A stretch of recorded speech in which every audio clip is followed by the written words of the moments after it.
Good evening, everybody. We are live. Thank you so much for tuning in to another Power Couple live stream. My name is Joseph. I am one half of that Power Couple, and I'm going to be your conductor tonight for tonight's fun train as we jump back into Final Fantasy XIV, continue that Heaven's Ward main quest, and really, we get to dive into doing and playing as a gunbreaker. Finally, super pumped about being able to do that, and thank you everybody for tuning in. If you are new, please give a gander. Look over at that heart icon in the upper right hand part of our stream. Give that a click. If you're not currently a follower, we would certainly heart it if you would give us a follow. If you enjoyed the stream, well, just hold on until 8 p.m. 2 hours from now when Stephanie takes over to play Sims 4 with you guys. If you enjoy our streams, go take a look at some of our older streams on our videos on demand here on Twitch. If you're that enamored with us, then please head over to our YouTube channel for even older content than that if you are so inclined to watch us. We would greatly appreciate it. Go underneath the stream. You'll see all of our social media buttons below. If you click our YouTube channel button, it'll bring you to, guess what, our YouTube channel. While you're there, subscribe and ring the bell so you can be notified for when new Power Couple content goes live. Also, while you're down there, just taking a gander, take a look at our Instagram, take a look at our Twitter and our Facebook pages as well. Every little bit certainly goes a long way in terms of the support, and again, you'll be up to date with all of Power Couple's content and our schedule changes, if any. So, with that out of the way, guys, thank you so much for tuning in. Let's get down to business. We're going to jump right in. I know normally I have you guys wait with me while we go through the login screen and we have that heart-to-heart moment where I ask you, how was your day? And I tell you a little bit about my day, but really, I really don't want to do that today. So I'm just going to go and jump right into the game. We're going to start right off where we left off. One good turn deserves another is the end of that statement. So judging from Sid's expression, he has news which he believes will please you. Let's see what he's got for us.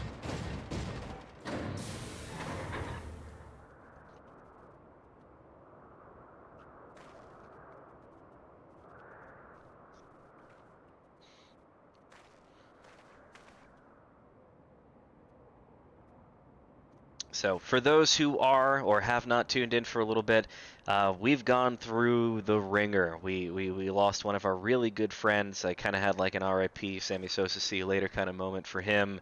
But we are in the midst of trying to get our revenge. We're going after the Archbishop of the Ishgardian Orthodox Church. We're making our way over to Az's Law in order to try and meet up with them and get our revenge. Heads will roll. Now we've got Sid talking about the Soleil may have a lead on us, but she's no Enterprise. Enterprise obviously being the small ship behind us, and the Soleil being a gigantic, humongoid, Garlean ship that we are fearful of at this moment in time. Might need another massive dragon to step in and take one for the team so we can, you know, not have to deal with said massive Garlean ship. Or unless the Soleil, I forget what it is. I think it's the massive ship that they have. I did not think that I would ever have occasion to pilot a suit of Magitech armor again. Least of all under these circumstances.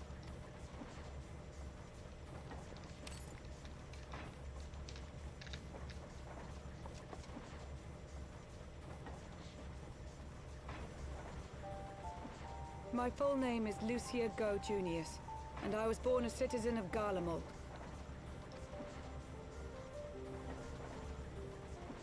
Ah, that explains it. When we first met in Ishgard, I very nearly called you Livia. Livia? Livia Sasjunius? The tribunus who served under Gaius van Baelsar? And one that we defeated in battle. Aye, she was my sister, though we spent little time together. After our parents were killed in an uprising, we were sent to live in different households, setting us on separate paths. Livia felt at home on the battlefield and chose to become a soldier, while I underwent training to become a spy. Then, Ishgard was... My mission. It was believed that Allagan relics of great worth were stored in the vault, and I was sent to investigate. Though I was given little information at the time, I now suspect I was searching for the key we but recently lost.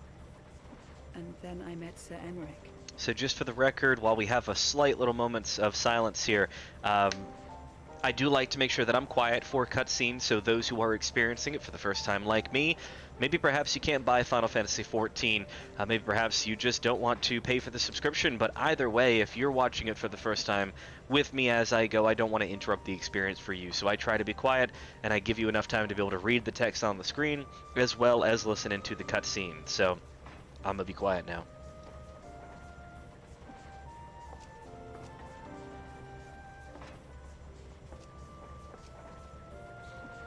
'Twas his usefulness to my mission which prompted me to approach him, but I soon found myself drawn to him for other reasons.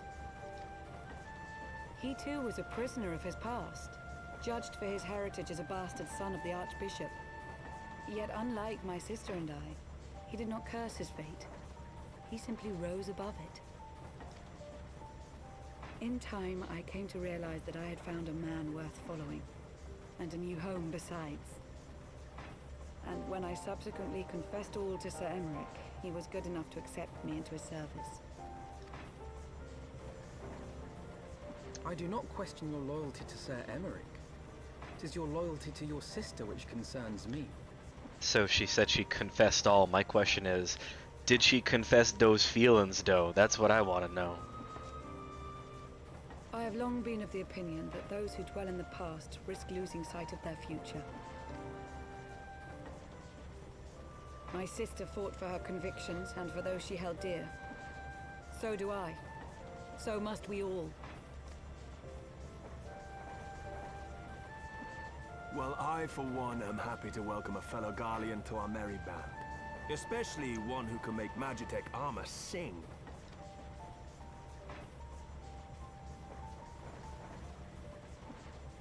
Chief, we should be getting close. Once we break through those clouds, we'll be right where the light was pointing. Right where Azizlar should be.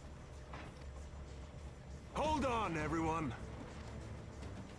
It's gotta be a bumpy ride.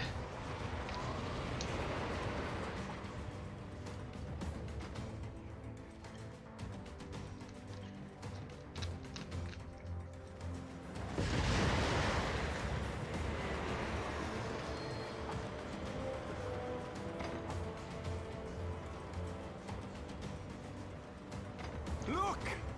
I think that's it! Azizlar.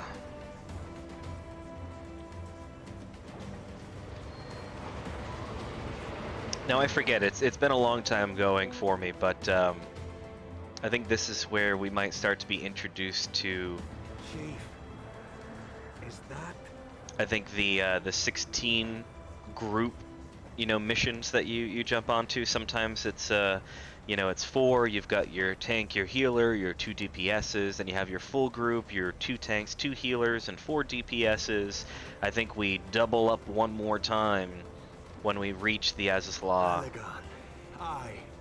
There's no mistaking their handiwork. Specifically Allegan, yes, or Allegan, however Sid wants to pronounce it there.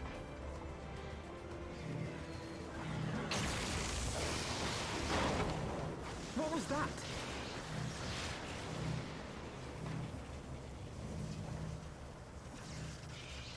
Some sort of barrier.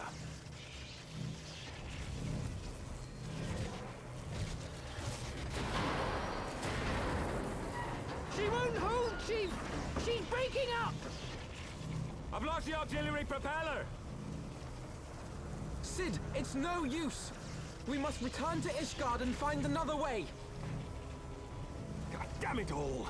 Why do the Allegans always have to make everything so bloody complicated?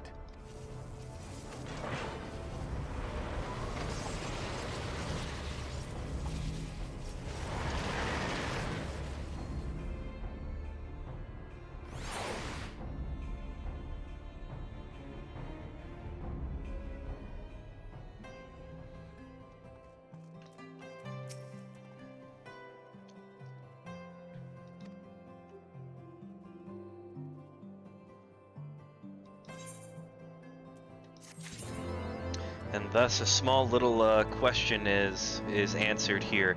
What is the purpose of the key? why is it so important, and essentially you realize that it's the key that lets you be able to get into Alagon. So therefore it's a pretty big deal, so we definitely need to make sure that we have that. Alright, while I do that very quickly, let's send that. We're trying to figure out what we're going to do for dinner while I'm actually streaming with you, so poor Stephanie's not getting much input on my part. I'm basically passing the buck to say I'm kind of busy right now. I can't do that. I'm actually pulling a the tables have turned move on her. I'm going, I have no opinion on this. I'm going to leave it up to you.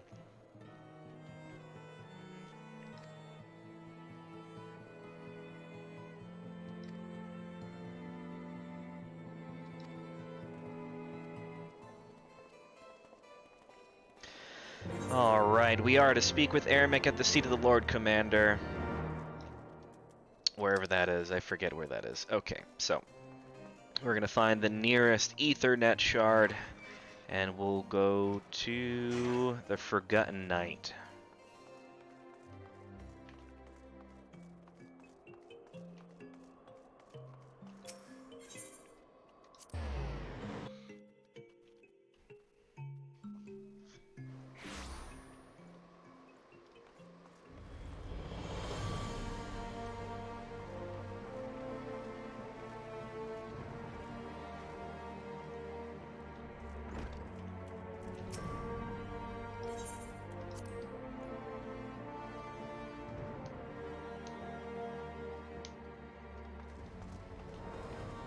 I love how we always tend to meet in a room that's got like its own little instance, like its own area that you go to, whether if it's the Waking Sands or the Waking Stone or wherever the hell this is in the middle of Ishgard and their church.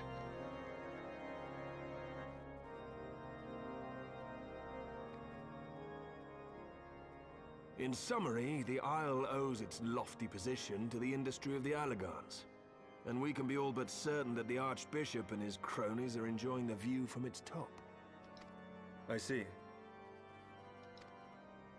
If we are to join them, we will first need to pass through the Isle's etheric barrier, which is, alas, more powerful than most. Powerful enough to make a mess of a perfectly good airship at any rate. As far as I can gather, the barrier mechanism draws ether from the surrounding environment and polarizes its elemental aspect to produce what is, in effect, a wall of lightning. It seems plain that without the Vanu's key, any attempt to reach the Isle will end in failure. Alas, the key was careless enough to leave without us, and I don't think the Vanu keep a spare.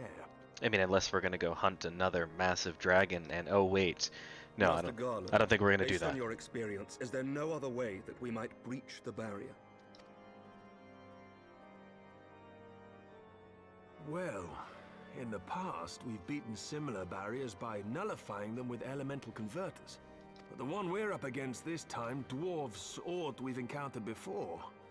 The Enterprise simply isn't large enough to bear the requisite amount of crystals.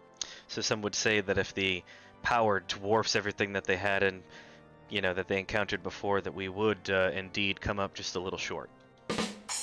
I'm reminded of the quantity Yes, I needed know. to nullify Leviathan's command of the sea. A veritable mountain of crystals that could only be borne by lashing two galleons together to form a twin vessel, scarcely able to propel itself, much less fly. That said, we're not without options. If it isn't feasible to nullify the barrier, we might try piercing it. How? We create a ram of condensed ether and mount it on my ship. There's just one problem. I don't have the faintest idea how to build one. It's going to take a true authority in the field, I reckon. Would help if we could somehow use the white etherite that we had from Moonrida in order to get said condensed ether to create said piercing part. Would that the Archons were still with us. But yesterday evening, I chanced to find Mistress Tataru in unusually high spirits. Assuming I understood her excited ramblings correctly, she has acquired a clue, pointing to the whereabouts of one such individual. An Archon? Truly? Ha! Fortune favors the righteous, eh? Well then, let's not waste any time. While you go and look for our missing friend, I'll work on modifying the Enterprise. Her hull will need reinforcing to bear the punishment, not to mention a mount for the ram. So just as a side note, I really quickly I jumped down, maybe like a couple of minutes to spare. And I'm thinking, because I just looked down and I noticed my shirt, and I'm like, a couple of minutes before we were supposed to Just start you the wait, stream, my pretty. By the time I'm finished, you'll be an airship reborn. I had looked over and I got everything all set up, and I take a look over at my, actually, hold on, let's see. We had that light reflecting there. So I look over at my screen. See, when you see me looking over here, looking away from the game, I'm actually looking at my backup screen, which has all of our info on it for the stream and our chat. I look down and I realize that I'm wearing a green shirt. So I have become translucent. You can see right through me. Only on certain parts. I still had like a white line here and like here, but it was green everywhere else. And essentially you just could see right through me. And although I try to be as open as I can with you guys, I'm not willing to show you everything. So I had to go and change it so I wouldn't look silly.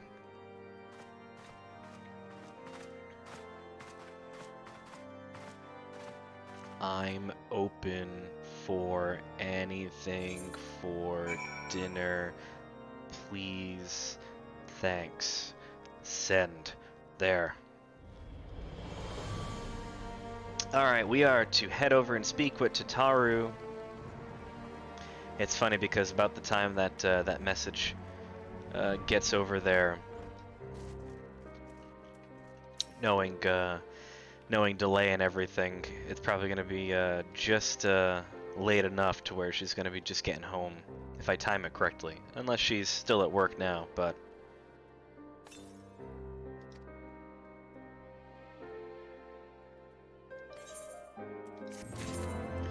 Alright, Tataru, what do you got for us? She is eager to share her progress in the search for the missing scions. That's right, we still haven't really seen our friends in a little while.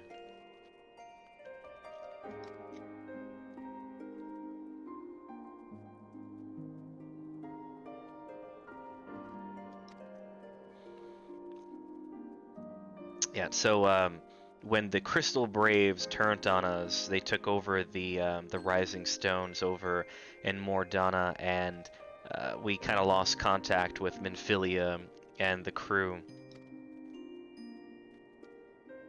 Alexandro Dias with his catfish hat here, just kind of nicely standing right in front of us, looking all weird and stuff. What's up, Meat Shield? I'm assuming it's a catfish, and it's got like the bell on it too to kind of make it full circle there. Cat, fish, catfish.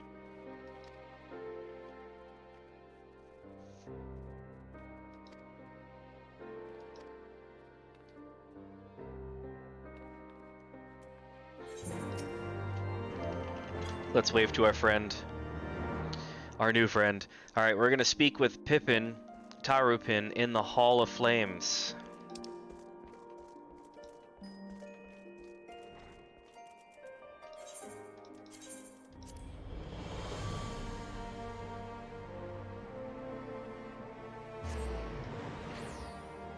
Off to Ul'dah we go. As you guys always know, I refuse to travel, whether if it's by sea, whether if it's by air. I am a teleporter all the way. I'm not going to waste your time spending an hour, although I'm sure it would be beautiful to see all the sights that Eorzea has for us, but I'm going to throw Gil at it. I don't care how Gil feels about it, and I'm going to get there quickly. Alright, Pippin. Hanging out with Urianger. Double agent.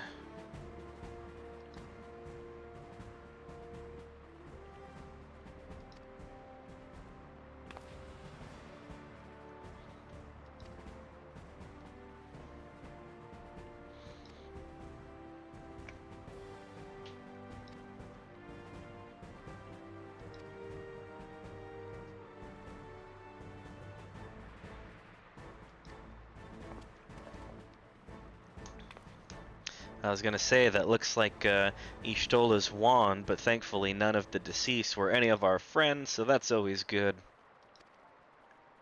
Urianger.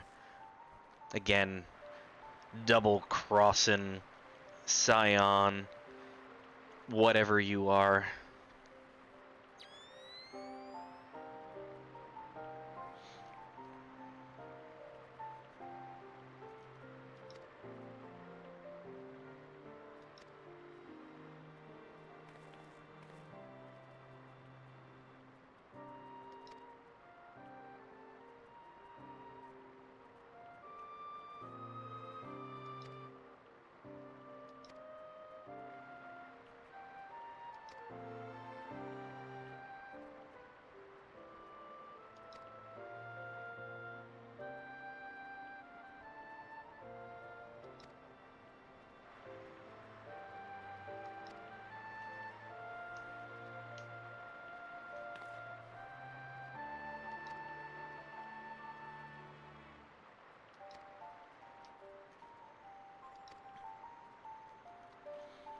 So TLDR version, Ishtola, when they were all getting found up on and possibly going to get killed, she did some kind of forbidden teleportation skill, because apparently sitting and waiting for 5 seconds for your teleportation skill to bring you to wherever the heck you're going to go was not enough time.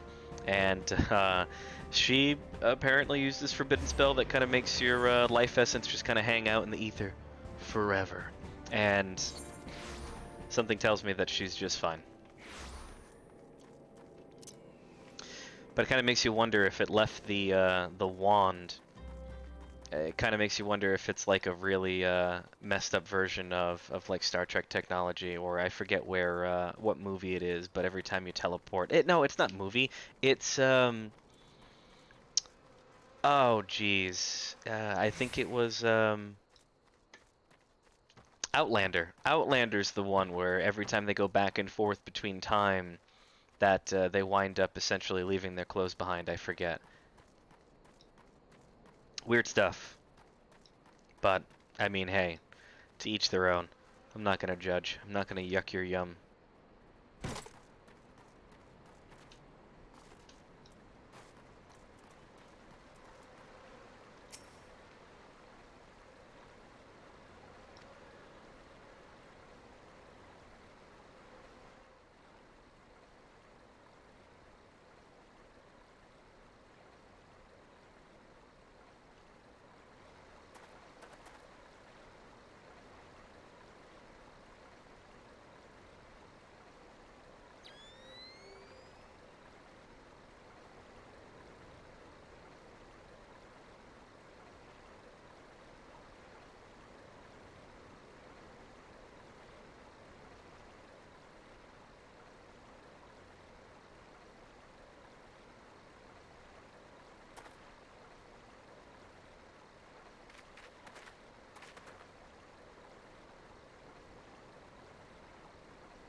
Alright, off to Gridania we go to go get a little bit of extra help here.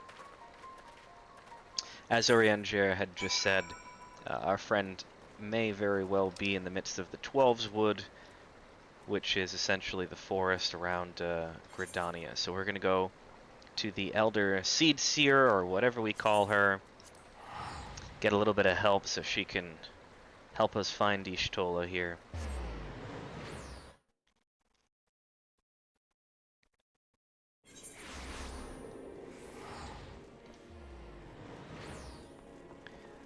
Alright, it would help if I was going in the right direction, of course.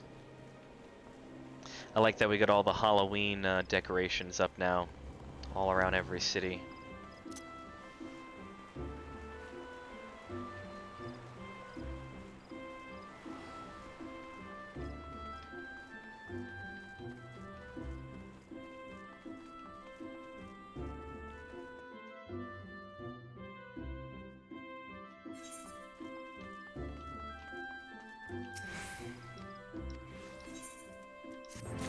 we'll eventually get a battle. Between now and the end of my stream, there should be at least one battle in this main quest.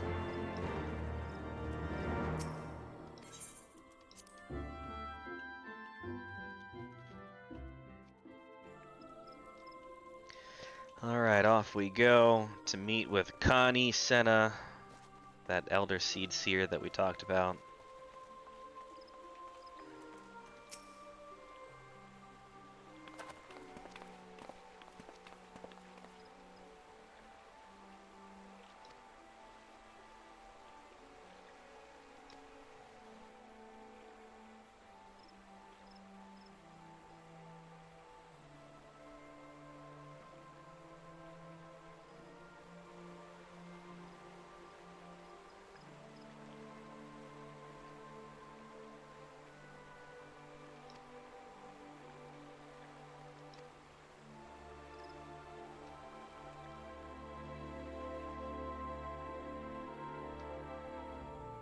You gotta love it when you speak like, I guess like a stereotypical angry Italian.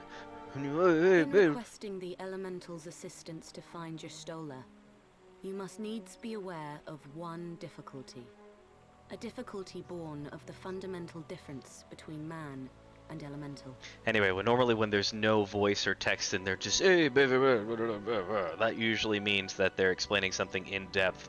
But they don't want to waste a half hours of your time going through text in order to do it. That being... And we had two of those back to back. In perceiving the world around him, man relies upon senses such as sight and sound. For the sake of convenience, he gives names to such things as are near or dear to him. Being formed of pure ether, however, such concepts are foreign to the Elementals. Instead, they perceive by observing the ebb and flow of the energies of life. So profound a division cannot be bridged with simple discourse. The Elementals' voices stir not the air, and thus reach not our ears, while our words are but wind to them. Though we seers can commune with them through feelings, naught that we can impart will serve to aid them in identifying Y'shtola. Nay, they must needs be presented with ether which is akin to hers. If you could but find a family member.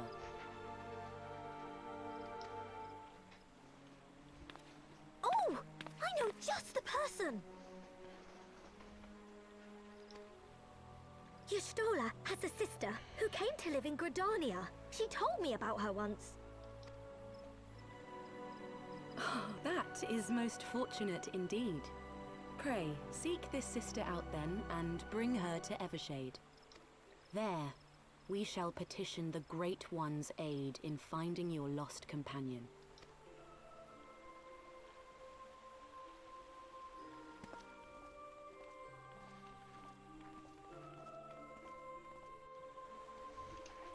See, I was gonna lay back. I was trying to get comfy, and I'm leaning back and into my little pillow that I have back here, and I look over at my my stream, the video, and I notice there's a really big bit of light from the, and it happens to be every time I turn my head this way. I think it's reflecting off parts of my bald ass head and hitting the green screen behind me. But if I hang out over here, or if I just do one of these, is that enough? It was good. Then now it's all back to crap again. That's alright. I gotta try and figure out why the green screen's not cooperating today for some reason, but that's okay. King Cookie Cat 1, salutation to you as well. Thank you very much for tuning in. King Cookie Cat saying, how are you pastry and dessert lovers doing on this fine evening? What if I wasn't a pastry or dessert lover? What if I, you know, was a savory kind of, give me a meat and potatoes kind of guy, skip the dessert? I think Stephanie would divorce me, and she hasn't even married me yet, if that was the case. Alright. We gotta go speak with Ymitra. That looks like proper pronunciation there. King Cookie Cat saying, then you are not a human. That's funny. I will admit, I'm not a big sweets person. I do like dessert, don't get me wrong, but it's got to be something that entices me. I'm not just gonna go and get a piece of cake or something. You got to get me like a really good homemade, you know, tiramisu or a really good homemade creme brulee or something that you can't really get anywhere else. Yeah, if it's like a thing you can get at any kind of old restaurant, not really interested unless it's like top notch. Otherwise, give me something weird that you can't normally get. Then I'm interested when it comes to dessert.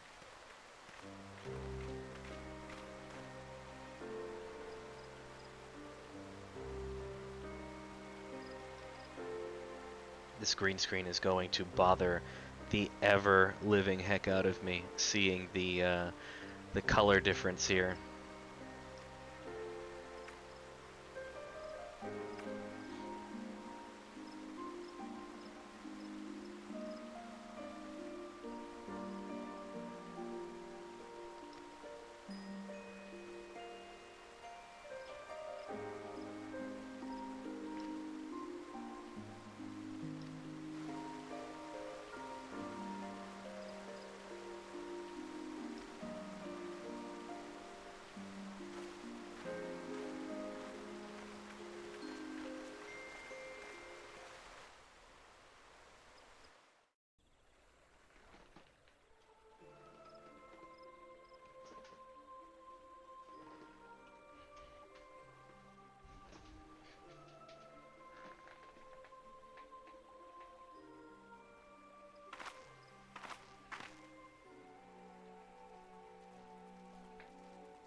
You know what I think it is?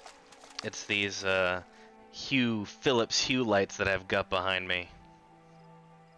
Maybe. Let us begin. Probably not.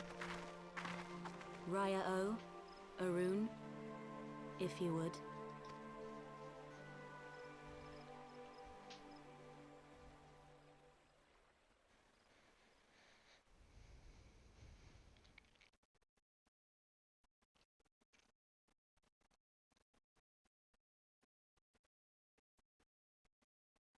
Hearken to me, O great ones. Pray give yourselves to the life stream, a drifting soul to find.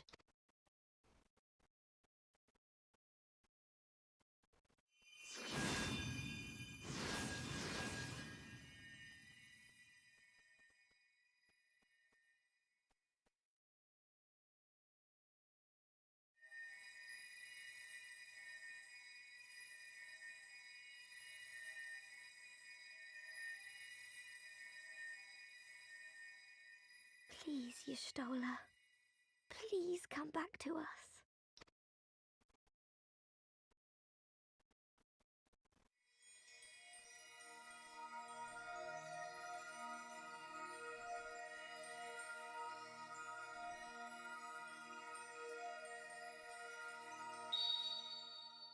There. Now!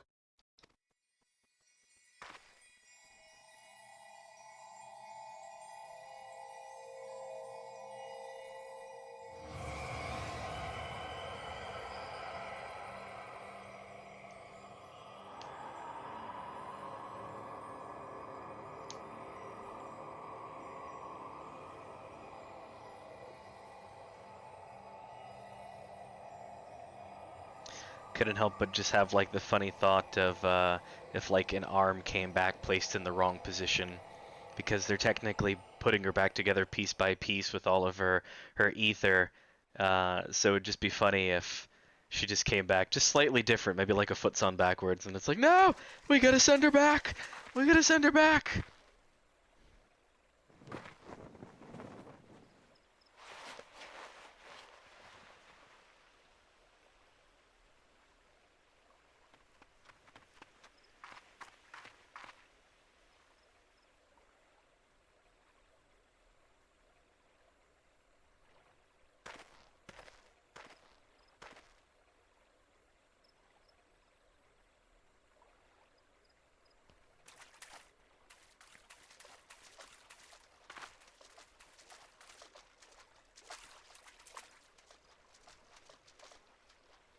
A room has been readied at the roost. Pray, bear her thither at once.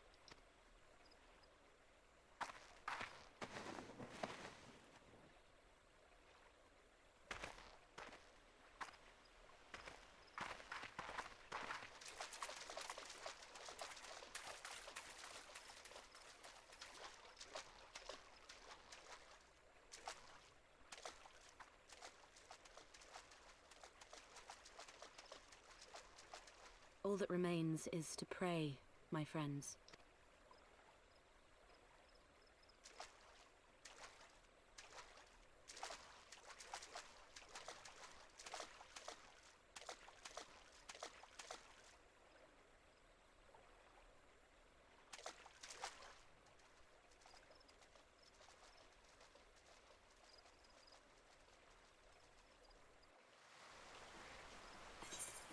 Alright, now we can lean back. Green screen's a bit better. We turned down that light.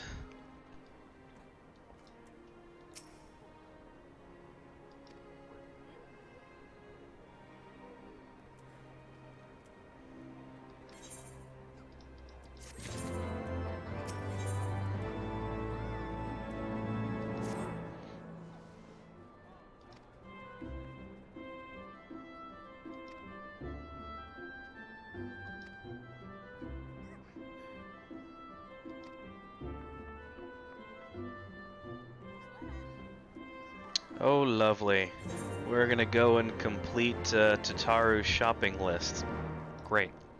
So, we get to go to Jiva over at the Leatherworkers Guild and Isumiyan over at the Conjurers Guild. This is exactly what I had planned as being the savior of Eorzea here, to have to go and hit the supermarket. Alright, where are we going? Would help if I had bothered to see where we're going first before I do that. So either the leather workers... So, you know, that would make sense if I said we're going to the leather workers or the Conjurers Guild, that the Ethernet spots would probably be exactly those two items. So we've got King Cookie Cat 1 saying, what about hazelnut gelato, covered in chocolate ice cream, covered in hazelnuts ice cream, covered in a chocolate coating sprinkled with hazelnut bits? What? That is too much. Too much, my friend. Give me something that's not as extreme like that. That's a little too hazelnutty for me. That's way too much hazelnut. And then the busy simmer saying, been lurking at work, just slammed my hand in a heavy drawer in front of a bunch of patients. I have never practiced so much self-control in my life. I agree. You know, if I do have the luxury to where if I do, you know, get myself with a paper cut, or if I do, you know, bang my knee into something, or if I do hurt myself at work, it's usually just me, myself, and I. So I can just yell and scream and swear as much as I need to get it all out of my system. But if you're working with a bunch of patients in front of you, you can't just be like, you know, bleeping it up the entire way.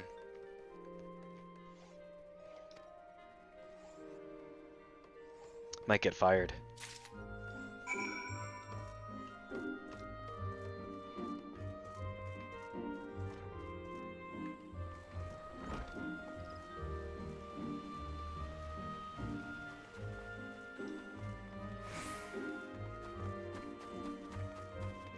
But good for you for showing self-control, Busy Simmer.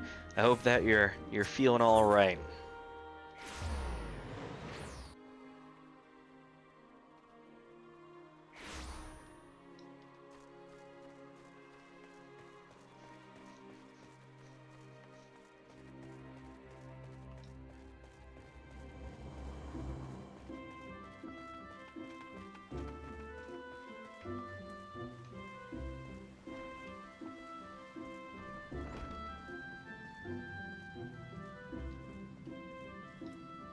King Cookie Cat saying they have that particular dessert that I'm talking about at a restaurant in Chicago. So I'm assuming that you've been there and you've had it, and I'm sure you really like it, which is why you're mentioning it. And I think, like I already said before, I'm not going to yuck someone's yum. I just don't think it's something that I would be ordering on the menu. Give me something warm with that. You know, give me like a piece of cake that can go with the hazelnut gelato, you know, or ice cream, and I'll be happy. If we're talking about hazelnut, though, uh, you know, we get a Stephanie and I will get a acai bowl, and we will, for me at least, I'll get one that has peanut butter and hazelnut in it, and with some other assorted mixed fruit as well. And that's a go-to for me. I definitely do enjoy hazelnut. I actually enjoy the peanut butter more than the hazelnut, if we're going to be honest. That might be a sin, but the major enjoyment that I get out of that is, you know, like I said, the acai flavor with the deliciousness of that peanut butter.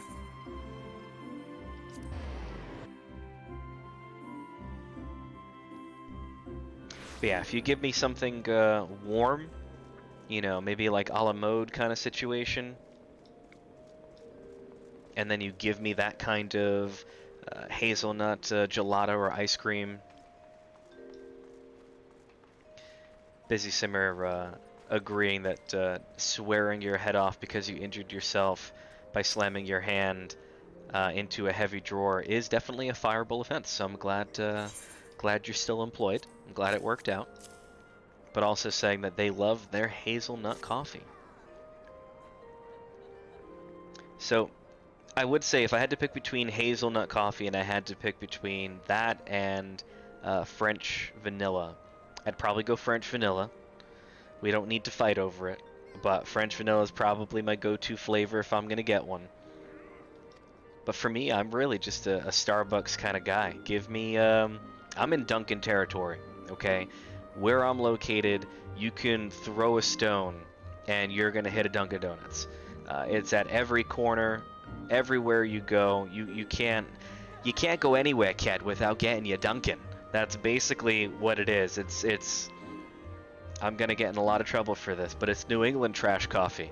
It's essentially water, and New Englanders drink it because for a while it was either that or Tim Hortons, kid. Either we went and got some Tim Hortons or it was getting some Dunkin', and I couldn't. I was not a fan of Dunkin'.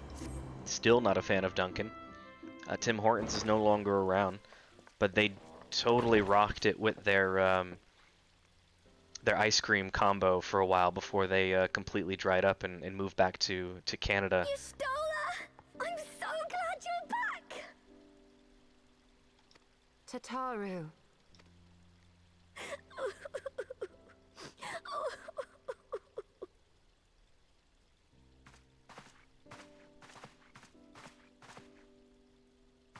You are safe. Thank the 12. Something has changed about you, Alphino. Or mayhap the change is with me. I seem to sense the ether around me more keenly than before. I think she's sensing that horrible mini tie that looked like it belonged to Tataru's pantsuit. I am pleased to see you well again. Do you feel strong enough to talk? Worry not. I am well enough. Yeah, give me Starbucks. That's my go-to coffee for sure, without a doubt.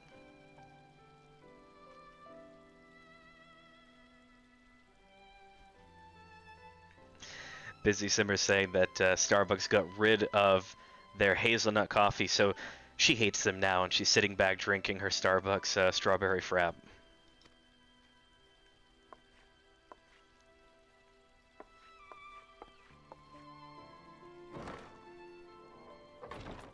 Tell us then, what befell you after you fled the feast?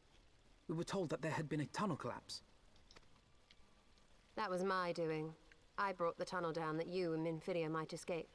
Yeah, so when it comes to Starbucks, believe it or not, I really don't branch out more than just, their brews that they get. If you go to anywhere, go to my law office, go in the back, you'll find my Keurig, and you're gonna have basically all Starbucks flavors in the back. Nothing ridiculously, flavored, and I try to stay away from, your flavored creamers and stuff. But give me like a house roast, give me a Sumatra, give me a French roast, give me an Italian roast. Give me those kind of coffees, more based on the beans that's selected more than the flavoring that goes into it. And that's my go-to. Even at home, you go over to the K-cups that I've got. It's all hot coffee all the time. But for a long time, I would only drink iced coffee, and I would make my way. And this is before we got a Starbucks around my area, and I was forced to do the Dunkin' run, kid. So I'd go and do my Dunkin' run. I'd grab a nice coffee. It was almost always, a French vanilla iced coffee. Milk and sugar was my go-to until I was introduced to what actual coffee tastes like instead of coffee flavored water. And that was just, again, I've never gone back. It's always been Starbucks for my coffee, unless there's some interesting weird brew that I haven't had before that I can pick up for a K-cup. But I really don't get the fraps. I don't get the refreshers. Stephanie can give you like a 101 on the Starbucks refresher. She'll always get that, and I'm sure she's had like the fraps as well too. King Cookie Cat saying Dunkin' Donuts for life. I think we just At the became last mortal moment, I enemies. invoked a teleportation magic, in hopes of spiriting Thancred away at least. Needless to say, it did not go quite as planned, and I found myself adrift in the life stream. Poor King Cookie Cat one. He's like, he hates everything that's good. You hate dessert. You hate Dunkin' Donuts. And you're right. I'm evil. Clearly, I am so evil. The others? Where are they? Did they not escape? Shameless plug as well. They remain unaccounted for. You were the only one we have been able to find. Shameless plug in order to throw a compliment over to Stefania is we did go out and we bought an espresso machine for our place, and she puts a pretty good cappuccino together. I will say that. She is all about the shots, everybody. So she'll put together a really nice, espresso shot for me, make a cappuccino for me. She does a good job with that. I definitely am appreciative for when she does do that. Although lately I've just been on a regular coffee kick rather than grabbing an espresso shot and making a cappuccino or something. Busy Simmer saying that they'd go with Black Rifle coffee with steam milked at home, but Starbucks is close to work. I agree. It is more of a convenience thing. There is a Starbucks in my city now, so I'm able to head over there and go and grab something on the fly, grab myself something to eat as well. But if there are, like I said, if there's other options, I think Death Wish coffee I've had before as well. That was pretty good. And Busy Simmer saying that she loves the refreshers. She's saying that her and Stephanie were bonding over their espresso machine owning abilities. I will admit, you two had like I am truly sorry. I jokingly said it was with the Stephanie Crystal after Braves her who last pursued you stream. that day. My hubris that led to our undoing. I told her, I said, I feel like you two just had like a stepsisters moment to where it's like, did we just become best friends? Yeah. No apologies are necessary, Alpha No. You are not to blame for what occurred. Know that were our comrades here, they would commend you for keeping the light of hope alive. Because you guys were having like hive mind situations. Don't worry. The others are alive and well, I'm sure of it. We just need to find them. Indeed, Tataru. Let us find our friends and rebuild the Scions. Ha! There is the Alpha No I remember. And I feel much the better for his return. 'Tis time I arose.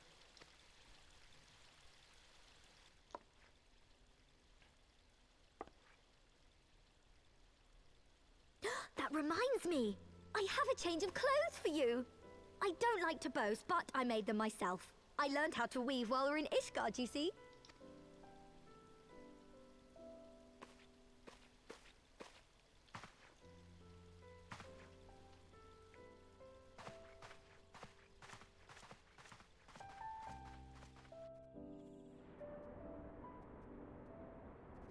So, question out of curiosity for this one, not to be weird, but clearly they turn around and they have Alphanod and your character leave so she can get changed into her new clothes. I want to know, if you've got a female character, do you stay? Obviously, you don't witness the cutscene part of it that I'm talking about, but if you're comfortable enough, I mean, is that something to where clearly it was a gender specific thing? You don't want dudes watching you change. I don't want dudes watching me change. I'm good with that. I'm happy to leave. But the question is, do you leave if it's a female character Tataru you're has playing? apprised me of all that took place in the aftermath of the assassination plot. It would seem I have been away for some while. Yes, much and more happened during your absence. At present, we seek to follow the Archbishop to Azisla. And you want for some manner of etheric ram to pierce the floating isle's protective barrier? Also, can we talk about the fact that Tataru just picked up clothes making and she absolutely rocks out an awesome outfit. Her leather working is like 70 to start. It's crazy. We do. Might you be able to furnish us with one?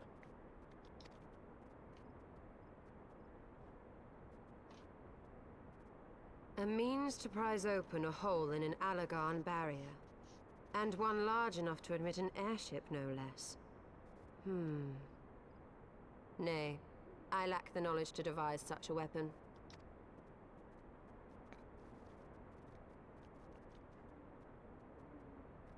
But I know of one who could. We'll have to raise up Moonbreda from the dead.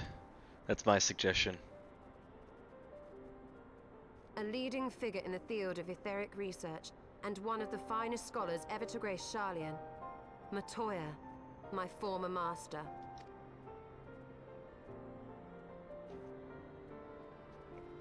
I am Indigo Montoya. You killed my father. Prepare to die. When she dropped the Matoya, I just couldn't help but think about that from The Princess Bride. Matoya.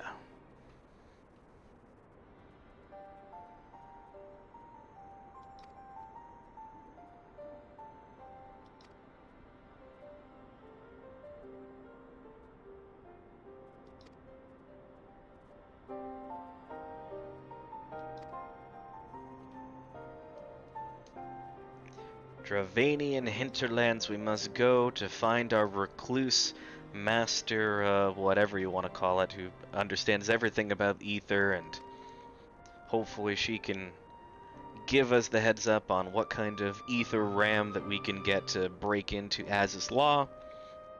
Again, I'm giving you the TLDR version as we're running across. For those too lazy to read. Alright, speak with Alphanod at the Aetherite Plaza and Ishgard, so Coerthus we go. Teleport to Foundation.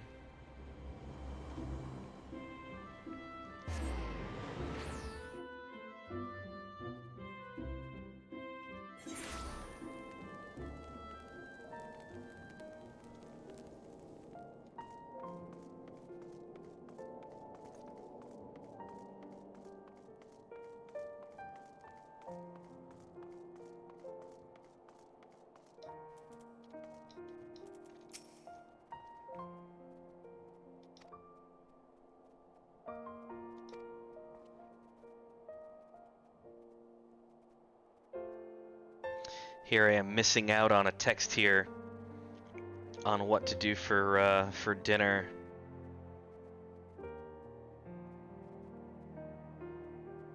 Let's see. I probably missed the boat. That's okay. No biggie. Chi-Town dog it is.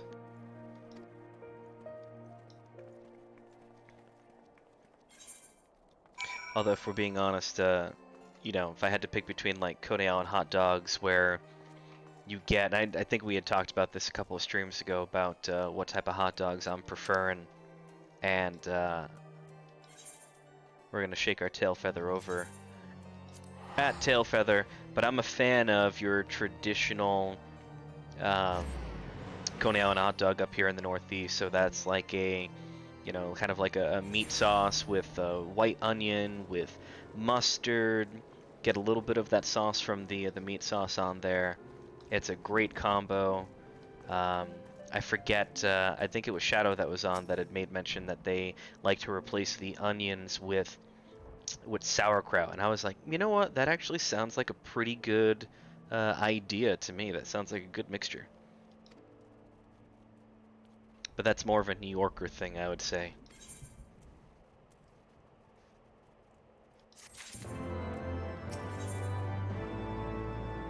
A great new nation. Ishtola is ready to press on westward to the Dravanian hinterlands. So we're going to make our way over to the Charlayan abandoned area to go meet with Indigo Montoya. You killed my father, prepare to die. Where be ye? Journey into the Dravanian hinterlands. So we're going to go to Annex Trine. And then make our way southwest.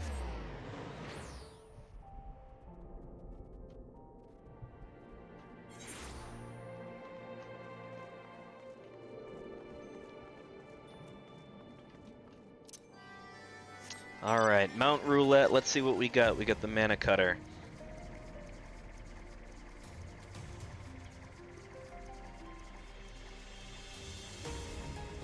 Not sure if this is the way I want to go, but that'll do. Cooper is losing his mind right now, so that means somebody is home. And my guess is it's Stefania.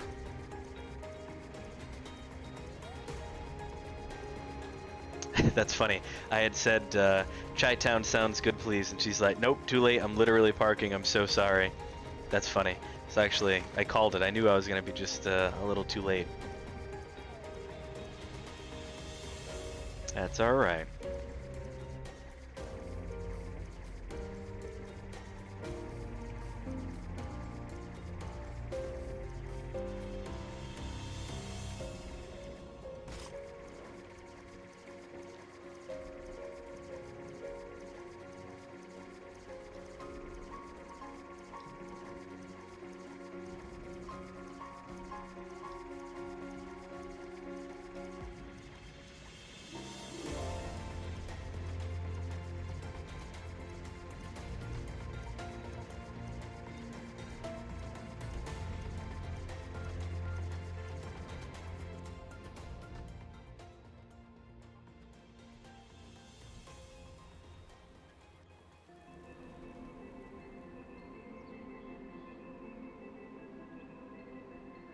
To the Thalaic River, where to the melted snows of Abelathia's spine hey, eventually baby. find their way by means You have of a marshmallow. 1,000 silver I almost called it a mushroom, and then I bought you a Dr. Pepper. you bought me a Dr. Pepper.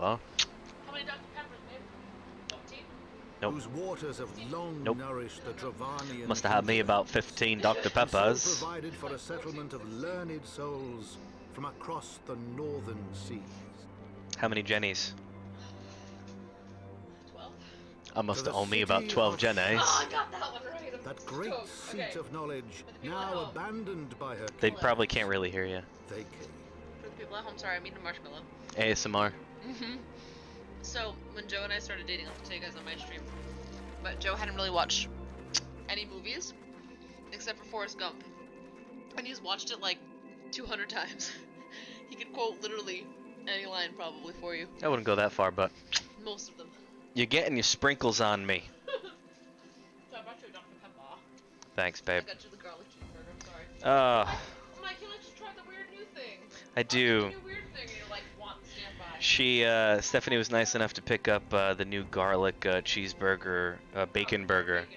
Yeah, the new garlic butter bacon cheeseburger, whatever, from Sonic, and I'm very thankful for it. But I will admit that I'm not really looking forward to it because I looked it up, and some reviews out there were saying that it's their burgers are just not good to begin with. And then the butter helps, but it feels like you're having an artery clogging endeavor as you're huffing it down. But In my defense, I'm like, he likes the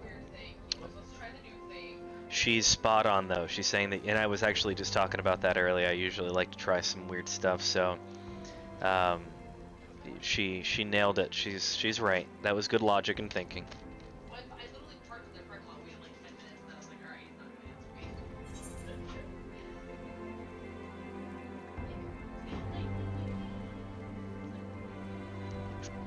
me. Too much soda. Alright, so you can sit down. Thank you, baby.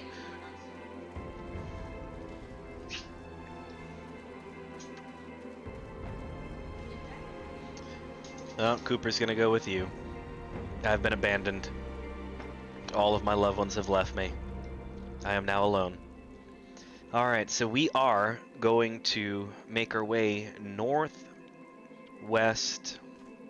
Not the baby. We're not talking about Kanye here.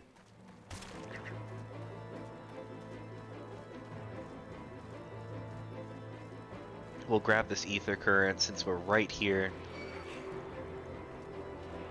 Really? You're gonna make... Alright, at least we have a battle, right? I know it's been an hour now, and I'm yet to have a battle here. So at least for now we get to use the gunbreaker skills.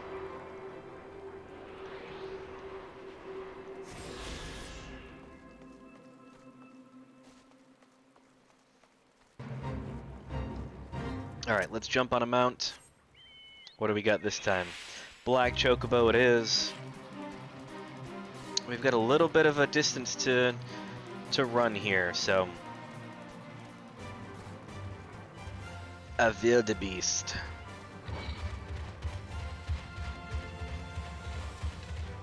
I will admit, this is an area where you don't want to fall to your death just because we're level 60, all the monsters are 58, 59, probably 60 as we make our way deeper into the map. Point being, though, is that if you fall and you're left with 1 HP and you get an aggro, you did. You real did.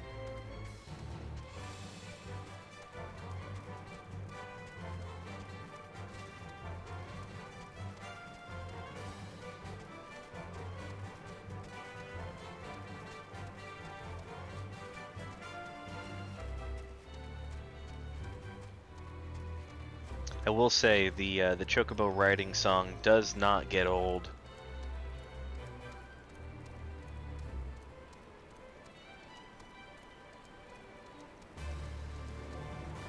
Actually, since we got a minute, I can very quickly review the skills that we got for Gunbreaker. We've got No Mercy, which is increasing your damage output by 20%. Royal Guard significantly increases your enmity generation, which is basically your skill. It's your, it's what you got to turn on before you're going in and doing your dungeon. You got to make sure that you have that on. You get Rampart. You've got Nebula, which reduces damage taken by 30% for 10 seconds. Camouflage increases your parry rate by 50% while reducing damage taken by 10%. We've got Aurora, which grants healing over a time effect of 200 for 18 seconds. We've got Super Bolide, reducing HP to 1 and renders you impervious to most attacks for 8 seconds. That's a pretty big deal, and I know that kind of, from what I'm hearing from my my healer friends, it's a little bit of a pain in the butt because, I think your other tank classes, their invincible skill does not leave them with 1 HP. So if you are indeed, a gunbreaker and you are the tank for your group, I think you almost are better fitted for being a secondary tank. So in other words, your main tank should probably be, a paladin, a warrior, a dark knight. They might be better suited overall for taking the damage, and their invulnerable skills don't leave you with 1 HP at the end of it. Because the moment you hit that, you're basically on death's door. You're required to have a healer to help you out. Otherwise, you're going to be, up Sheets, Sheetz Creek. Idleshire.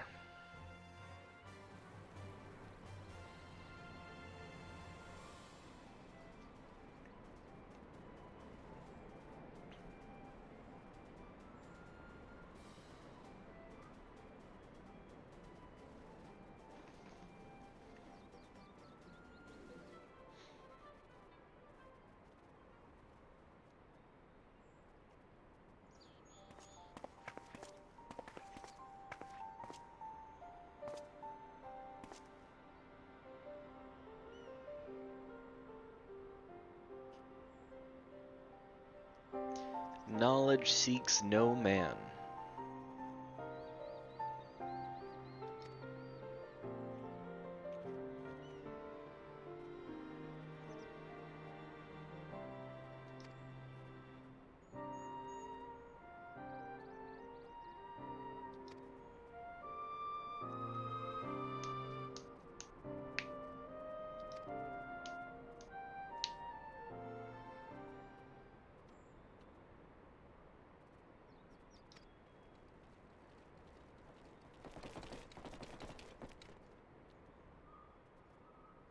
Goblins.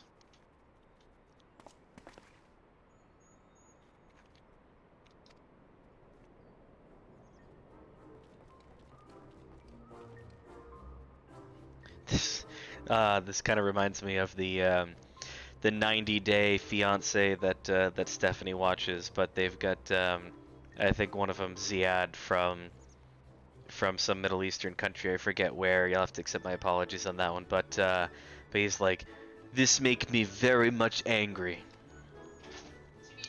Tunisia, thank you. Yeah, Stephanie immediately bust in. She heard me in the background. This make me so much angry.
I always forget whether or not, I don't think they have any goblins that that have voices that you can hear in a cutscene, but I can't imagine. I want them to sound like Dobby. I want him to be like, "Slow fixer, free goblin."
Of course. And we are to do more quests in order to get some street cred now in Idleshire. Again, the TLDR version. We went, we saw, we did some quests, Nothing was accomplished. We conquered. No, actually, we didn't conquer. So, what ended up happening here is that we need to cross a bridge. We find that the bridge is destroyed, so we end up taking a detour. The detour leads us over to the settlement. We find Slowfix and his friends. In order to get some street cred so we can cross a bridge to get over the river, we have to do these quests, and then they'll let us go by. Hurrah, hurrah. Let's keep going. We have to go and defeat these golems.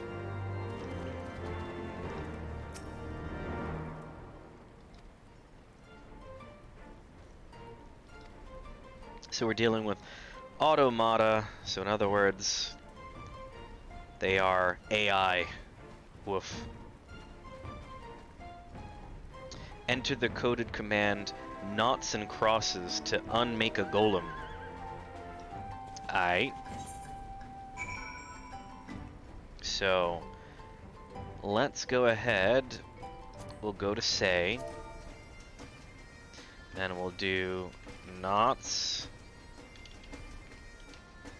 and crosses. Well, just because I don't care, we'll say it right out in the chat.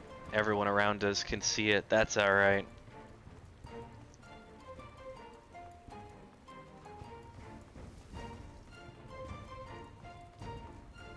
Abandoned golem.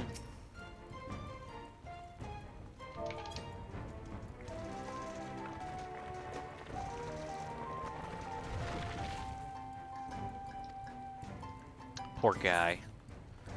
He's no more now.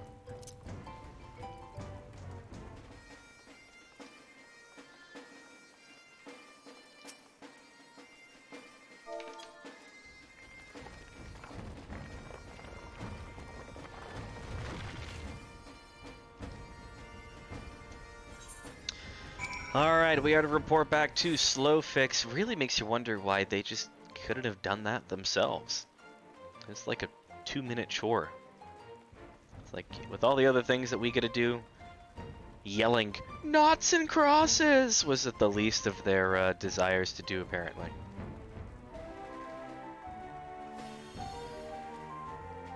I want to ride a gigantic falcon, or eagle, or whatever. Zunaro Bloodclaw. That is such a befitting mount for you. Bloodclaw.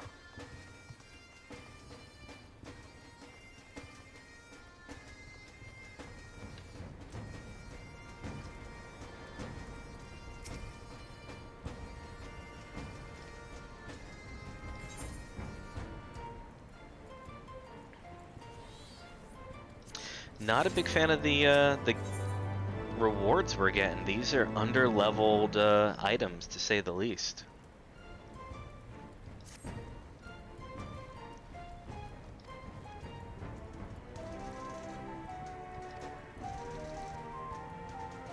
So apparently not that long ago, Slowfix ventured into the Illuminati territory.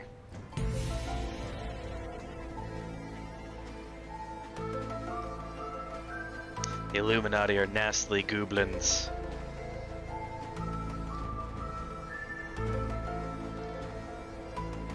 So we're off to Illuminati territory.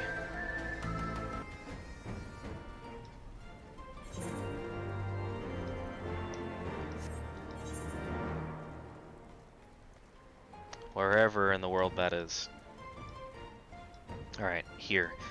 An Illuminati incident. So we are to enter or exit through our east exit. So let's just jump on a mount, might as well. The Behemoth. Is this the broken bridge that we're... No. Back bridge. Back Bridge Bay.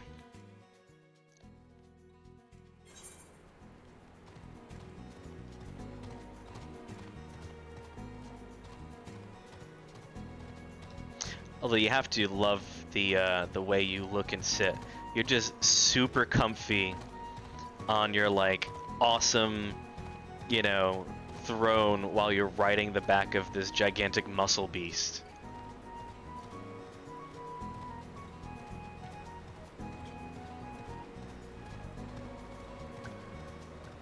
it's basically a pit bull on steroids if we're being honest.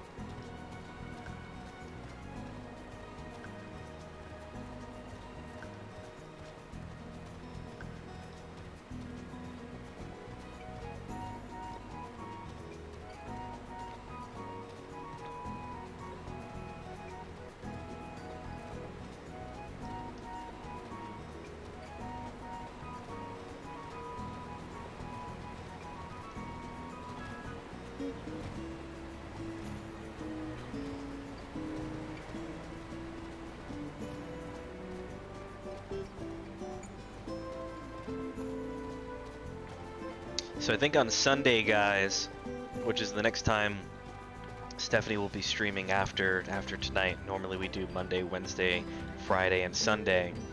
I think on Sunday I'll do another bonus stream where I try and get my my crafters in shape. We've got every crafter at least to 15 right now. Last Sunday I'd done a stream for that, and I think we'll be doing the same thing again come this Sunday.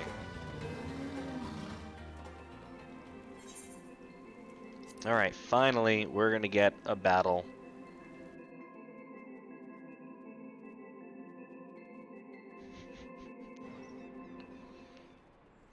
I can't share that one.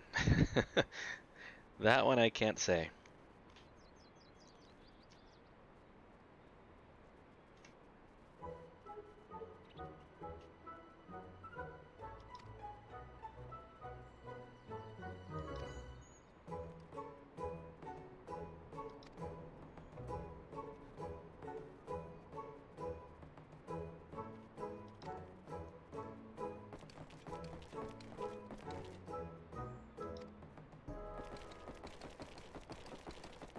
And here come the Illuminati.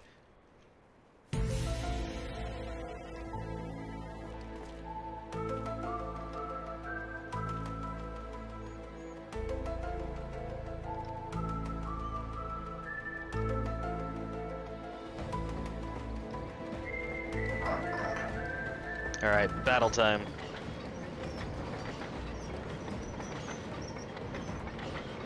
Now we finally get to take Gunbreaker for a nice test drive here.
Yes. That's funny. Yeah, Stephanie has given me some lip service in the background. That's, you know what? You can flirt with me all you want. I still try and flirt with you sometimes too. Making muffins? That's not a dirty joke. She's actually making muffins. She's literally making muffins. Cran what? Cran orange muffins. I mean, a man can't complain. She brought him food, and then proceeds to make him muffins. You know, I might die at 50, but my love will be eternal. What's the, He'll die at 50, but his love will be eternal.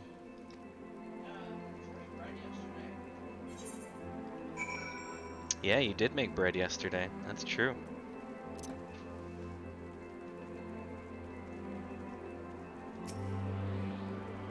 Alright, we got an ether current to attune to.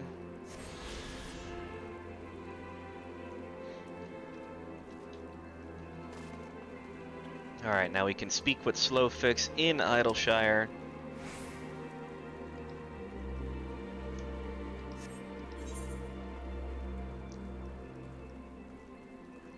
So just to complete the thoughts that I was going through before, like I said, we got No Mercy, boost your damage, your Royal Guard is essentially your enmity generator. Rampart is a skill that's brought over in order to reduce your damage. Nebula reduces your damage. Camouflage allows you to parry and reduce damage. Aurora is a healing skill. Super Bolide is essentially your invincibility skill, but it's a little controversial because of the fact that it leaves you at 1 HP and kind of forces your healers to really pick up the pace. Provoke is Provoke, really a high enmity generator. Low Blow is your interrupter skill. Reprisal lowers your target's damage dealt by 10%, so that's a debuff. And you've got your Shirk, which diverts 25% of your enmity to a target party member. That's good for, again, when you're dealing with enmity management. And then when you are going for your actual skills that you work with and you fight with, I've got it pretty much lined up in a straight line in terms of how I want to use these. Your opener is Keen Edge. It delivers an attack worth of 200 potency. Brutal Shell delivers the follow-up attack to that. It's 300 instead of 100 when you do that with the combination to Keen Edge. You restore HP for going through that combo, and then Solid Barrow comes after Brutal Shell. That has a combo potency of 400 and adds what we call cartridges, which is the cartridge gauge that we have over here on the left-hand side with the red glowing item on it. Essentially, that's going to give you the availability to use two skills that you've got right now, which is Gnashing Fang and your Burst Strike. So you get one out of your two in this case for your cartridge. You can use your Gnashing Fang, which has an attack potency of 450. It does not share a recast time with anything else. It's just got a 30-second downtime after you use it. Then you can have your Savage Claw formation, which is a great follow-up to your Gnashing Fang. So Gnashing Fang, then you go Savage Claw, and then after Savage Claw, you go with your Wicked Talon. And that's probably your high damage output that you've got for Gunbreaker. I don't want to say that that's probably the best you've got, but that combo in particular is great. So if you're able to go, you know, in the following order: Keen Edge, Brutal Shell, Solid Barrel, you have your first great opener, you get yourself a cartridge into your power gauge, now you're breaking out Gnashing Fang followed by Savage Claw and Wicked Talon. That's probably your best group for damage dealing while you're holding on to the monsters that you're dealing with. Demon Slice is an AoE attack, and Demon Slaughter is a follow-up to that, also an AoE attack as well, or an area of effect attack for those who are not aware. Number 9 I have here Burst Strike, which delivers an attack with a potency of 500, but it does cost 1 cartridge. The reason I have that there is just purely because I like to have my AoE a little bit closer. Otherwise I would take the Burst Strike and put it a little bit closer, but the reason why I also have it there is that I can do my Demon Slice, Demon Slaughter combo. It gives me a cartridge, and then I can do Burst Strike after that. So if I'm really managing a group of enemies, I'm going 7-8, I'm going Demon Slice, Demon Slaughter, really getting a lot of enmity by attacking many enemies here, and then I'm going to go Burst Strike to focus on one in particular to really wear down their health. I've got Danger Zone, Highway to the Danger Zone, which delivers an attack with a potency of 350. That's on its own timer as well, not attached to anything. That's got a 30-second recast. And then we got Sonic Break, which delivers an attack with a potency of 300. Damage over time, 90 for the next 30 seconds. And then Lightning Shot is your effectual, long-distance attack when you're trying to grab a hold of an enemy's attention. I think that's about as quick of an explanation as I could give to you guys for the Gunbreaker. So hopefully that helped out, at least for for you guys when you try to figure out how you want to go about using the Gunbreaker.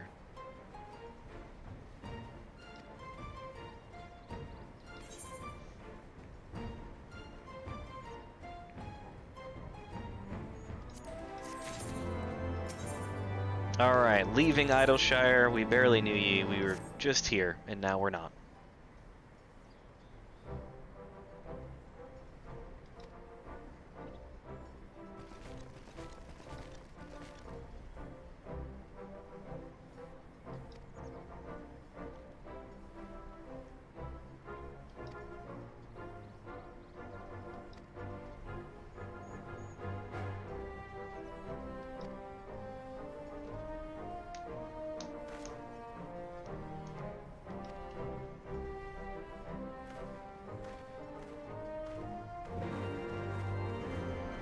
Too much soda, man. I'm like feeling super bloated.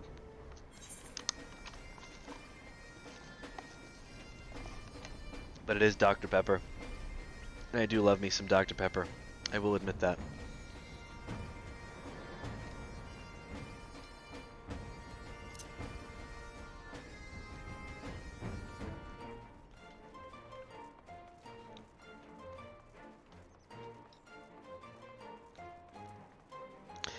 The hit sequel to Overwatch, Gobwatch.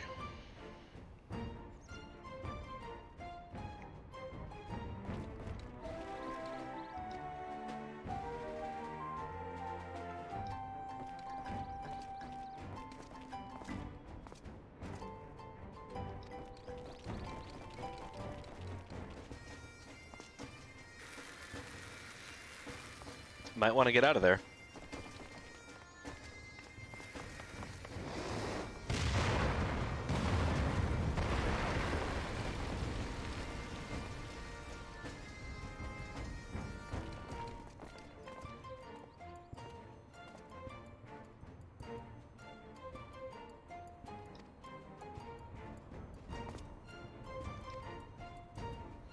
The legendary Indigo Montoya.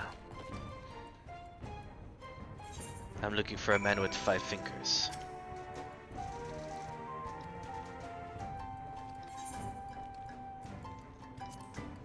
Ooh, a red mage's arm. Yes, please. I'm gonna jump on that one. That's like another class that I have like a unreasonable attachment to is probably red mage. If there's 3 classes that I can say that I was super pumped for in Final Fantasy XIV, it was red mage, it was blue mage, and it was Gunbreaker when they came out. I was a big fan of blue mage back in Final Fantasy XI when I played it there, so that was a lovely class. I wish it was more incorporated here. I wish it was a class that I could, play a dungeon with, that I could do that, but unfortunately, beggars can't be choosers. Red mage, we're talking... I was a dum-dum as a kid, but still am, some would argue, but I would play the original Final Fantasy, and I would make a team of all red mages, and I would kind of just rock it like that. And if I ever played, like Final Fantasy XII, you know, going through that system and building all of my characters, I kind of went out of my way to make them to be red mages as well. So red mage has always been like something that I always kind of go like, oh, I can't wait to get like another weapon for that one. So actually, speaking of which, even though it's a class that I haven't really leveled here, that's another, at least, I guess that's contradictory to my entire little rant that I just went on, the fact that I haven't really paid much attention to it, but level 58, I don't even think I'm level 58 for Red Mage. Yeah, so I'm level 50 for that, so at least I've got a weapon ready to go for when I get closer to 60 for Red Mage, so, and actually that's a good time for me to bring up my classes while I have a chance here. I've got another 28 minutes, so why not waste a minute going over what I've currently got at the moment. So, Paladin is 60, Gunbreaker is 60, Dancer is 60, so I've got those 3 classes to 60. Thankfully for me, Gunbreaker and Dancer came at level 60, so I was happy about that. I didn't have to boost those up from 30. Warrior, Dark Knight, White Mage, Scholar, Astrologian, Monk, Dragoon, Ninjas, all of those are on the 30s. So is Bard, Machinist, your Black Mage, Summoner. All those are level 30. Samurai is 50 because that's when it got introduced, and Red Mage as well. They were both part of an expansion pack, and they came at 50 right off the bat. Blue Mage, only level 1. I still need to do a lot of work on that. But then now where I've made my jump is my Disciples of the Hand. I've got Carpenter, Blacksmith, Armorer, Goldsmith, Leatherworker, Weaver, Alchemist, and Culinarian, all essentially at level 15. Culinarian's almost 17. And once I got everyone to level 15, I got all of my cross-class skills that I can work between all of them. Now I'm going to get Culinarian to level 37 for the next cross-class skill that comes up. And then essentially after you get Culinarian to 37, you're going to get a majority of your Disciples of the Hand to level 50 for the next level, or the next tier of cross-level skills. So it's interesting, but there's a method to the madness to make sure that you get the best out of your crafting, to make sure that you got the appropriate skill so you can craft the right items and get the most amount of experience. Lower levels, you're kind of just really focusing on doing your crafting more than you're doing leaves. It really is more of a preference. If you want to do leaves and go back and forth, you're welcome to do that, but it's probably the quicker way to do that, if we're being honest, but I enjoy going through the crafting log. I like to get the extra experience for the first time crafting. I mean, heck, you could technically buy your way through some of your levels as well, especially when you've got lower level items that you're crafting. You're able to, you know, go and buy a high quality item if you get the money. And you can get double experience for doing that without having to actually craft it yourself. So that's one way to do it too. Technically that would be quicker, but it's also a money sink more than a time sink. Alright, with that little extra bit out of the way, I'll actually very quickly do that. We'll make another clip out of that one, because if I'm helping, I might as well save it for later use. We've got Matoya's Cave. Y'shtola is ready to lead you to Matoya's Cave. Now remember, Matoya is Y'shtola's former teacher, and we end up having this individual being a bit of a hermit, so we're gonna go find them in their little solitary cave.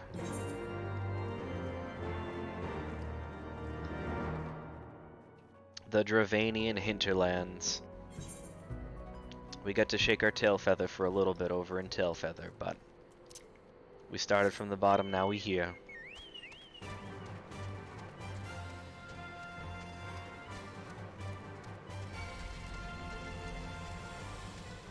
Alright, so we're heading due south.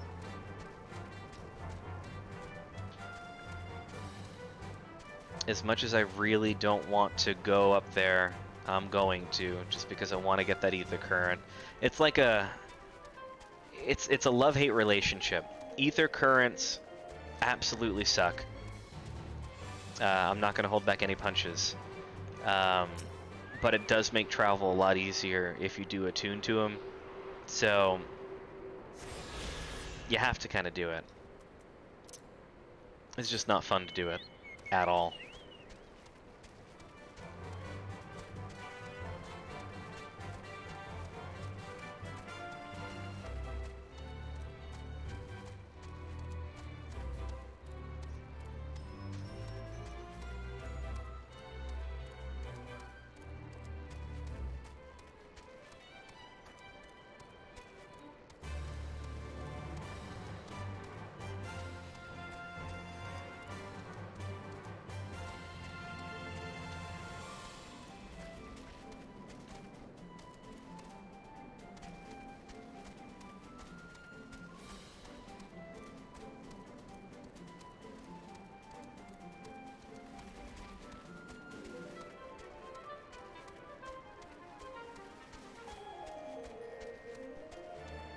So I don't know about you guys, but recently I saw the new trailer for Robert Downey Jr.'s next movie that's going to be coming out, Doolittle. And I'm not going to lie, I'm actually pretty intrigued by it. I thought that I was going to be horrified by it. I thought that it was going to sound like a pretty, you know, it is sounding like it's a ridiculous and crazy story. You're looking at a young Queen Elizabeth, and Robert Downey Jr.'s Dr. Doolittle, and his talking to animals, goes on a mission in order to essentially save the Queen, you know, so why not, right? Long live the Queen. But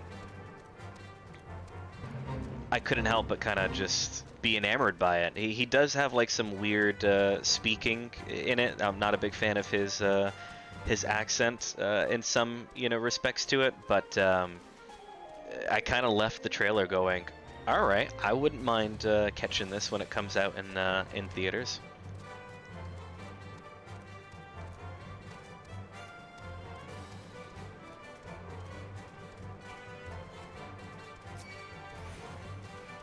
I just had to get scoped by one of the porogos here. Not to be confused with pierogies.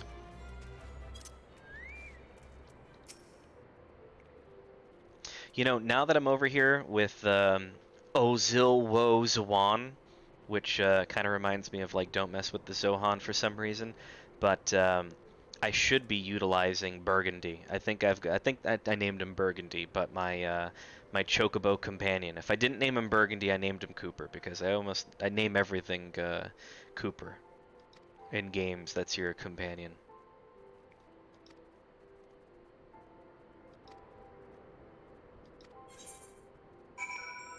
I don't think I have any greens with me to summon said feathered beast.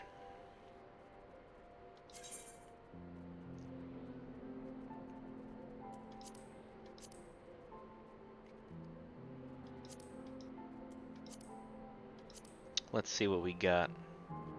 It doesn't say what your companion is.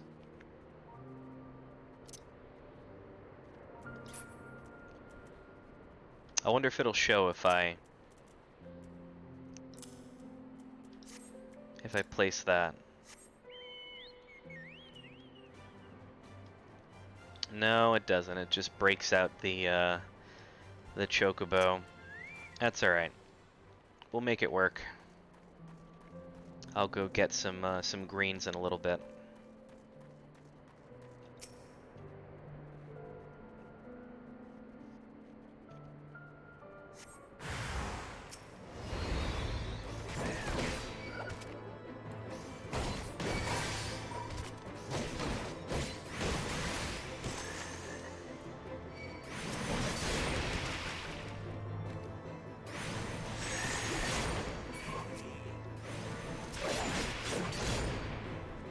So pretty big in terms of damage dealing. Like I said, my 4-5-6 combo is pretty hefty.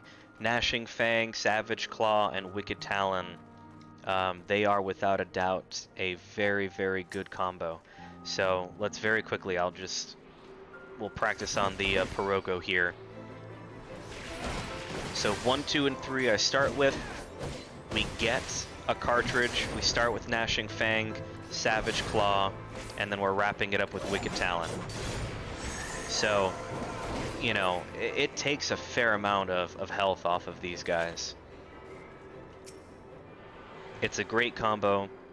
So like I said, Keen Edge, Brutal Shell, Solid Barrel, Gnashing Fang, Savage Claw, Wicked Talon, and I think even if I had, you know, my Paladin out, I think that battle would probably take a minute longer. You know, the Gunbreaker definitely has some pretty good damage dealing factors to it.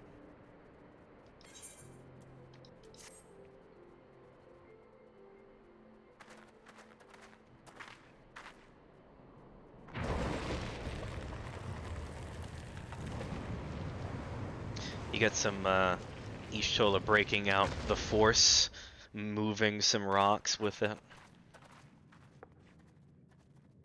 Don't you know it's rude to enter without knocking? The youth of today. No manners at all.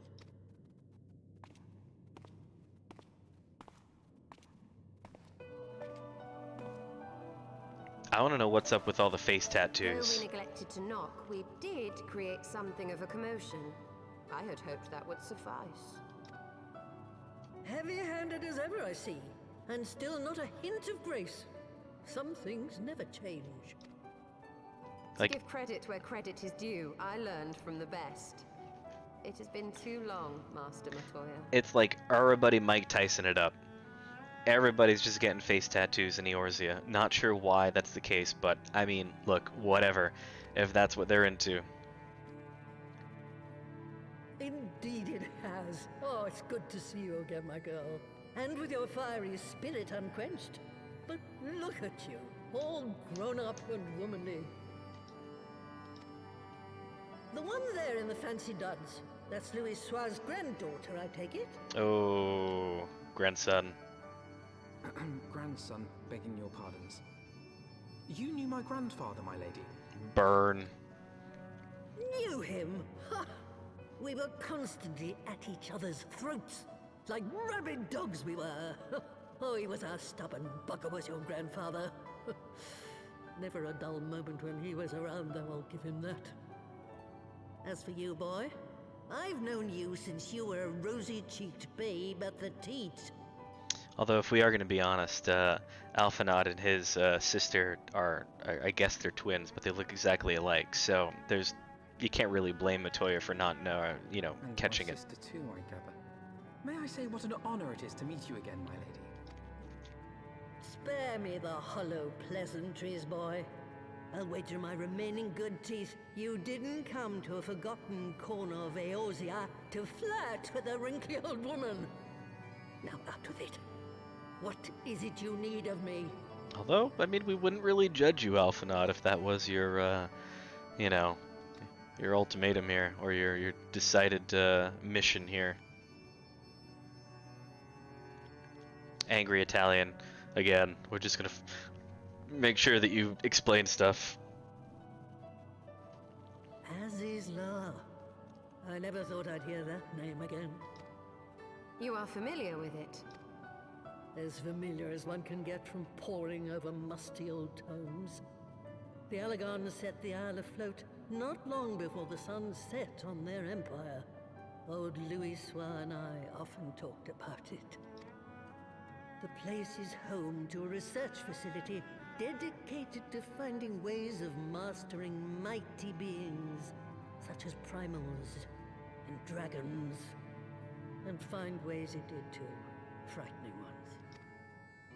Such secrets as lie buried on Azizla aren't fit to see the light of day. And now you tell me a band of dragon-baiting primal botherers are trying to dig them up? Indeed. And to make matters worse, the Ascians have a hand in their plot. They must be stopped, no matter the cost. I see. Very well. You will help us then? Truly? I had not anticipated such an impassioned response. Could it be that the presence of young blood has stirred your own?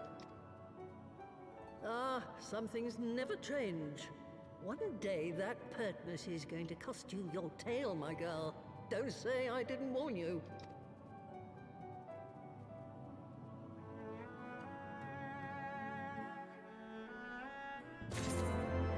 Alright, quest complete.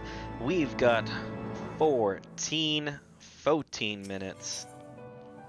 Forbidden knowledge. Matoya is in a mood to reminisce. Joe is so enthralled with the dialogue, yes. Some 50 years ago, shortly after Garlemald had brought all of Ilsabard under its rule. Faced with a threat of invasion, the people of Sharlayan scrambled about for a means to resist the Empire. For my part, I was tasked with developing an etheric converger. Ah, yes, a device which draws in ether and concentrates it to produce a destructive force. But as my research neared its end, it was denounced by the Forum, who claimed that my device was more likely to destroy us than our enemies. After that, they and I had a little falling out, and I decided to seal away all the fruits of my research, lest the dunder-headed ingrates reap any benefit. Ha! Petty, I know, but gods, it was satisfying. Stereotypical super sassy old lady. Do mine ears deceive?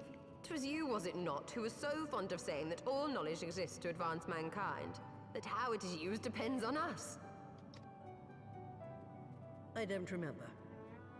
Perhaps. All right, yes. It was a pet phrase of mine. And that should give you a notion of how sick and tired I was of those spineless wretches of the Forum. All talk and no trousers, that lot. That's why I decided to remain behind, rather than join the Exodus. You do have to appreciate her, you know, I do like her dialogue, I do like her, you know, her candor and how forward and straight that she is with everybody, but that is definitely a do as I say, not as I do kind of mentality, but when you're just this old, you just stop giving, you know what's. With my grandfather, but upon that point, your minds were as one. With respect, Master, the fruits of your research should not be left to spoil. Will you share with us the secrets of the etheric converger? And also, of course, it is a story in Final Fantasy, but how convenient that the old sassy witch lady in a cave on the other side of the world somehow has the solution to the problem that we have. Aye, I will. All the information you need is contained in a tome I wrote on the subject. But you'll have to fetch it from the forbidden section of the Great Library. The Great Library, that sounds like a dungeon, if I've ever heard one. Ah, you were not exaggerating when you said that you had sealed it away. Though the city is abandoned, the library's guardians are all but certain to remain. We must needs cut a path through them. Come, let us away.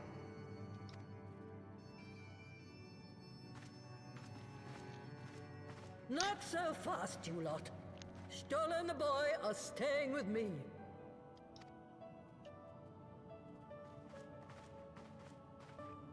I need help to make new sentinels to replace the old ones you walloped. They'll be board and lodging, don't you worry. But know that you'll have to work for them. Hard. I'll have no sluggards in my house.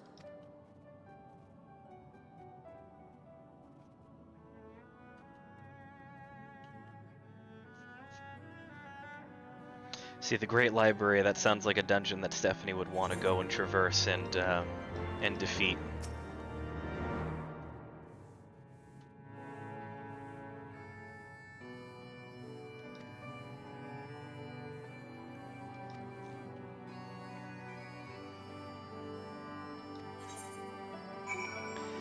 Alright, we are going to speak with the Enchanted Broom. Here's the Enchanted Broom. Apparently these are all of her friends here. When you're alone, you gotta make your own company, so... I am Broomsy, my lady's servant of some 50 years. May I say what an honor it is to serve you.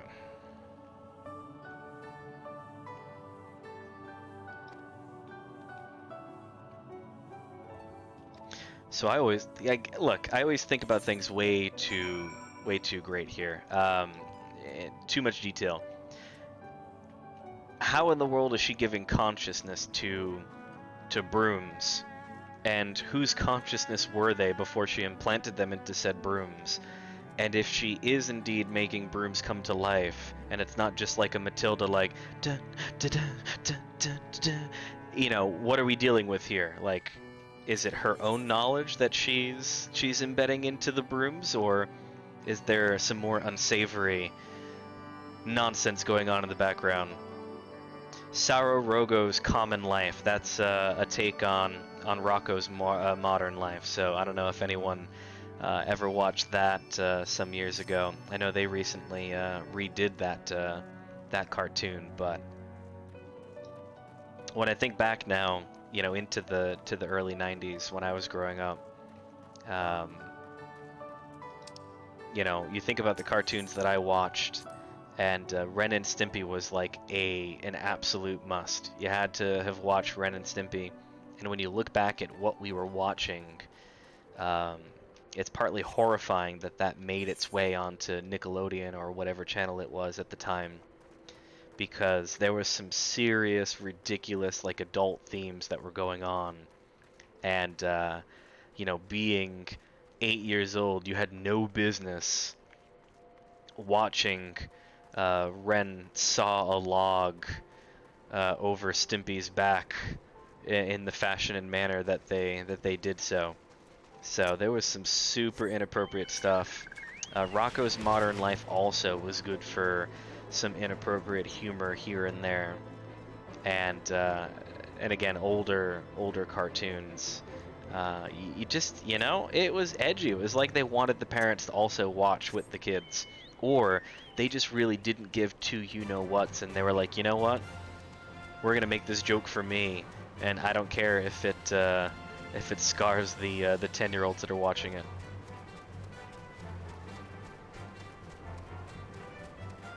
Although I can't really complain. It was due in part to what build and structured my humor as offensive as it is. I keep it PG while I'm here with you guys, but my sense of humor is a bit more ridiculous, I think my friends would say.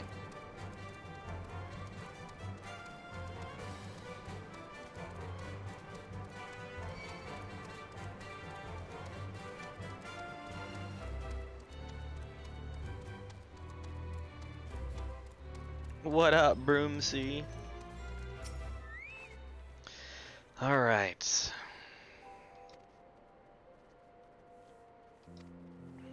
So if I remember correctly, I think this is the dungeon that has the gigantic book that you fight on a very like narrow, thin kind of entrance, or excuse me, pathway.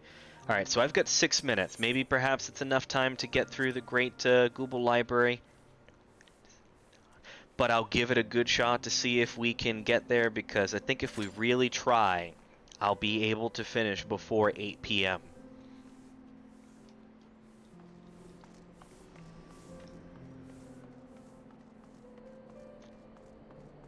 Alright, so average wait time is usually 6 minutes, which means we're probably not even going to get in there until 8 o'clock, so mayhaps I actually save that for the next stream, and I set myself up for some work I'm going to do to keep working on my culinarian to get that to 37.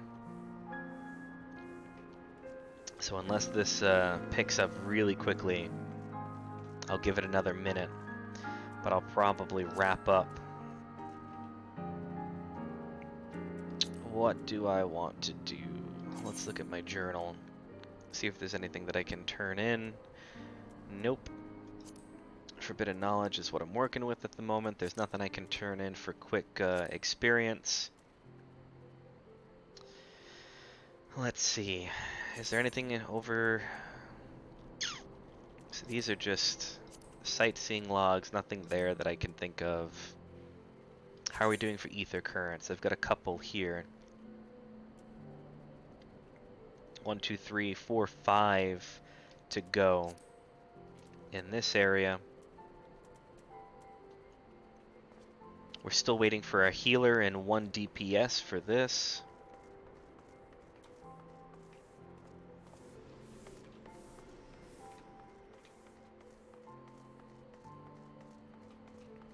Alright. I'm literally going to give it 10 more seconds, and if it doesn't go up, then we'll unfortunately cut it there. I don't, like I said, I might have been joking, but I don't want to cut into Stephanie's time, so I don't want to be rude. I usually do cut into her time a lot, and she's always very nice, so we will hang it up there, even though I don't wanna. But guys, thank you so much for tuning in to watch me play Final Fantasy XIV. It was a pleasure as always. My usual shameless, plug for you guys. If you haven't given us a follow yet, please do so. Upper right-hand corner, you'll find a heart. I would heart you if you were to give us a follow. Tell your friends, hide your kids, hide your wife, hide your kids, hide your wife. They're coming around and they're going to follow everybody. No, but follow us. Be greatly appreciated. We're very close. I think we're at like 44 at the moment. We're almost close to 50 to get to that affiliate status. Once we get there, hopefully we'll be able to get approved for affiliate status, and then we just continue that organic growth. I know we've had opportunities with people reaching out to try and do follow for follow, but we try not to do follow for follow because, spoiler alert, if you've got a bunch of people that are on at the same time as you and you're following each other, yeah, you get to 50, but you don't have any organic growth in terms of your viewership. You're not actually having real life people tune in order to watch you.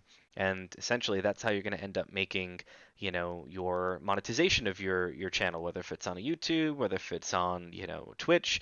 It's kind of the same similar pattern to it. If you don't have organic growth for anything that you're building from a marketing standpoint, and it's all fake growth, it's just not going to benefit you at the end of the day. So we've had a couple of situations where we've been required or asked to do a follow for follow, but we kind of turn those down. Thank you very much, but we don't do that. So it is a slow march to 50. But we don't want to be that group that has, 90 followers, but 0 people tuning in every time you go in because you did a follow for follow. You got all these different follows, and now you're affiliate, but you're not adequately, moving on your monetization features. So again, I'd rather that we go slow and steady. Wins the race. We create more content for you guys right around the window. I'm going to be putting together some content regarding the build of our new PC. That's going to be going up on YouTube in the near future as I put those together. And all in all, I'm going to be trying to start really utilizing that YouTube so we can get some interesting and unique content up there for you guys. But I'll stop wasting your time because we're at 8 o'clock. So, again, thank you everyone for tuning in. It was an absolute pleasure. I'll see you guys on Sunday for a bonus stream as we continue to level up my Disciples of the Hand here on Final Fantasy XIV. So, again, thank you very much, guys. Have a great night.